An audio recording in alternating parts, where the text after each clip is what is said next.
problems. So we're back. So I'll jump back into where we left off. So we're talking about B vitamins. So they are found in lots of our foods, things like meat, green leafy vegetables like kale, broccoli, spinach, rocket, Brussels sprouts, in eggs, in seafood, in legumes like chickpeas and peanuts. Deficiencies in B12 in particular have been linked to depression. Now, one of the main sources of B12 are meats.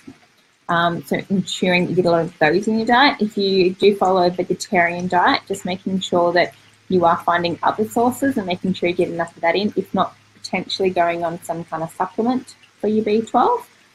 B6 is really important too, and they're found predominantly in things like potatoes, bananas and meats, and folic acid.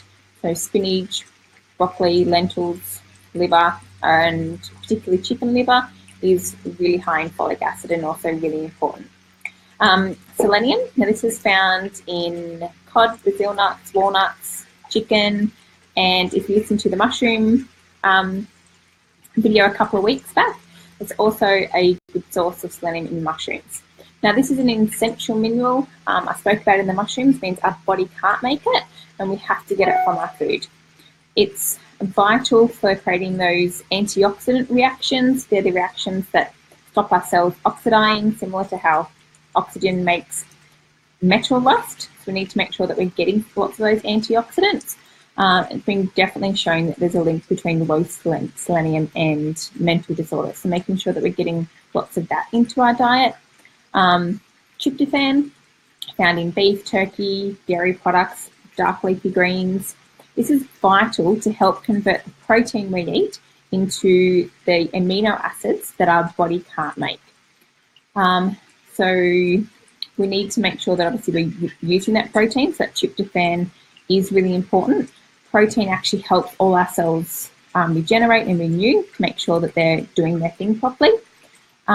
It also is very necessary to make serotonin, which is that happy hormone I spoke about before. So we need to make sure that we're getting sources of tryptophan to make sure all those reactions work.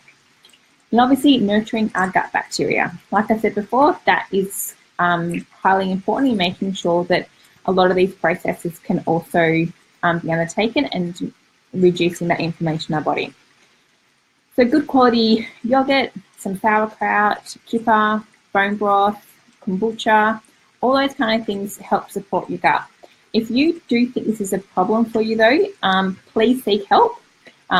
Sometimes in putting these foods into your diet can have adverse reactions, so it does need to be properly managed. So you don't want to overdo it either, because that can actually also sometimes not make you feel really good. So listen to your body when you're adding back those things. Maybe they're just not right for you.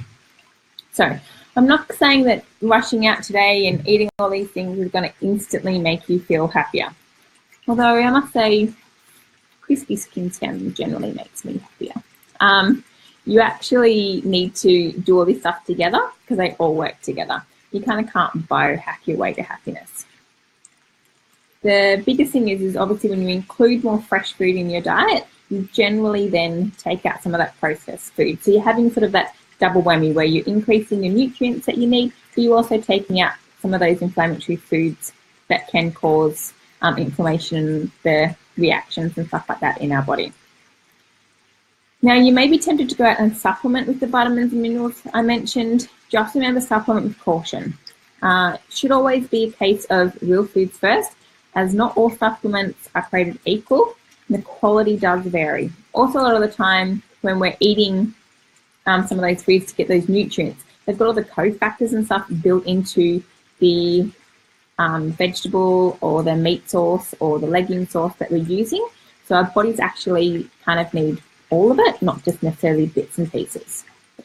If you do think this is potentially a problem or something you like to work with, I would suggest working with someone like a health coach who values a real food approach, looks at the person individually and doesn't just use cookie cutter approaches because everyone is very different, and looks at basically empowering the person. So you can then find out sort of what works for you and what doesn't, and then you can go along and do it all yourself.